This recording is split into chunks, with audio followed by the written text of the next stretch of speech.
Spyderco Siren. There you go, LC200N steel. And that is really, I mean, it's kind of a step down from H1 as far as a nitrogen heavy steel that's extremely corrosion resistant. But this is Lance Clinton. Lance Clinton, I believe it was back in 2016, but you'll get that information here. And let me just show you that, because Michael Janich writes these. Oh God, I gotta have the Yo Jumbo when that comes out. He did the Yo Himbo, you know. And when I say Yo Jumbo, I'm not mispronouncing the Yo Jumbo, Jumbo, because it's coming out. It's gonna be over 9 inches long, 4-inch blade. Gotta have it, absolutely. But he does these. And so what's nice about Spyderco is they give you this stuff. And so they talk about Lance Clinton, and of course he's a kayak fisherman in Costa Rica, and talk about how he shared design with Sal Glesser at the 2016 Blade Show. Then they came out with the Siren in 2020, okay? But they did the Waterway before that. But you can, it's nice to be able to read this, and then maybe they'll talk about the LC200N. And it actually was called something, or it has another name of identical steel, and I'm not sure if they actually name it here, but I'll put the name down here. But yes, it's very corrosion resistant, because if you're a fisherman, you don't want it to rust, correct? So this is very light and very grippy, very grippy. Okay, you got a little pin going through here, and I'm not taking this apart. This is a lock back. There's no point. Right or left hand, deep carry with that wire clip there. Check that out. Blue liner in there, and that's it. No steel in there. Of course, you want to, as few parts as possible that could corrode. Nice flat grind. Is it sharp? I don't know, but Spyderco knives, usually very sharp out of the box. Okay, not bad. Not as sharp as some Spydercos as far as right out of the box, but this might be a little different than some. They could vary as far as sharpness goes. It feels like it should be, but it wasn't just falling through the paper. Although with a little strop action, you could probably improve that a great deal. And this is one that's like on the scale of 1 to 10 as far as sharpenability, it's like a 6 out of 10. I'll give you a link about the steel, the blade steel, LC200N. But I mean, I just pulled this off Blade HQ. They have a section about blade steels as well.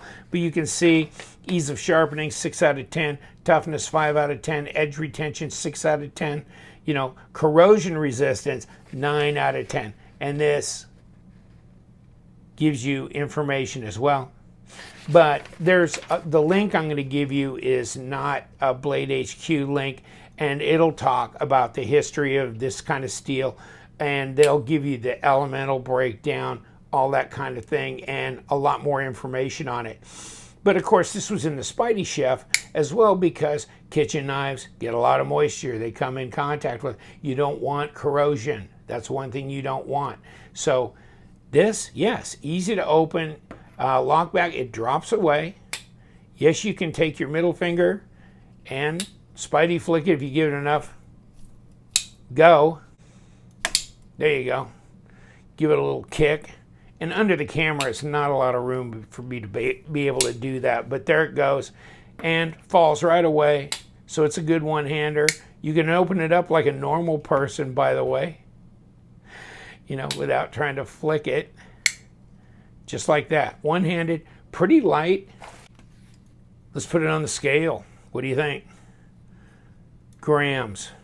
97.9 grams. That's light.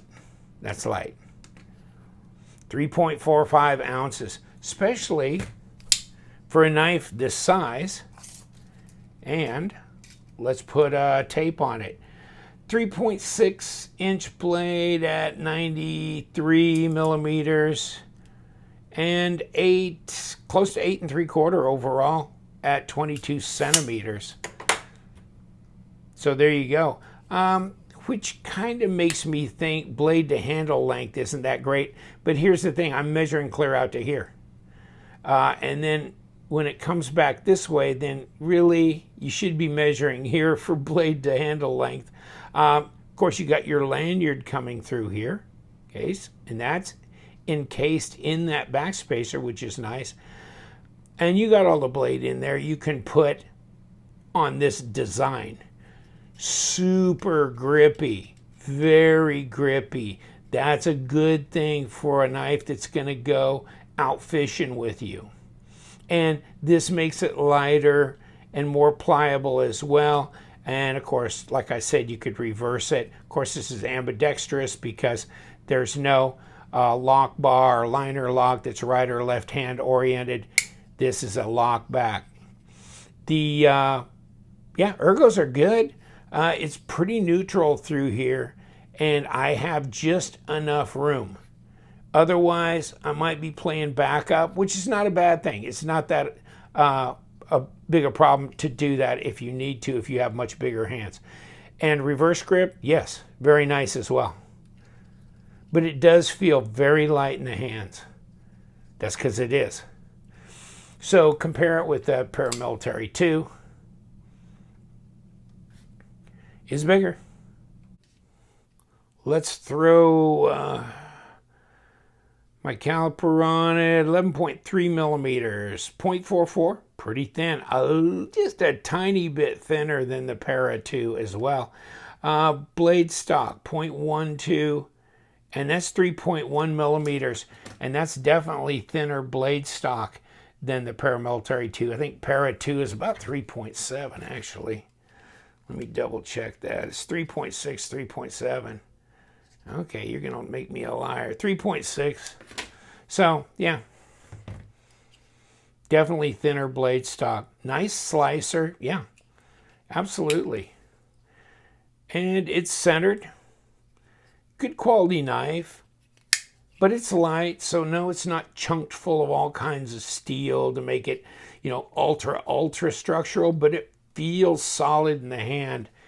But you want to give some of that up for corrosion resistance and versatility in the hand, lightweight feel, and grippiness. So when I saw this, when I met with Michael Janich at the SHOT Show 2020 and saw this, I thought this was one of the nicer knives really being released for 2020.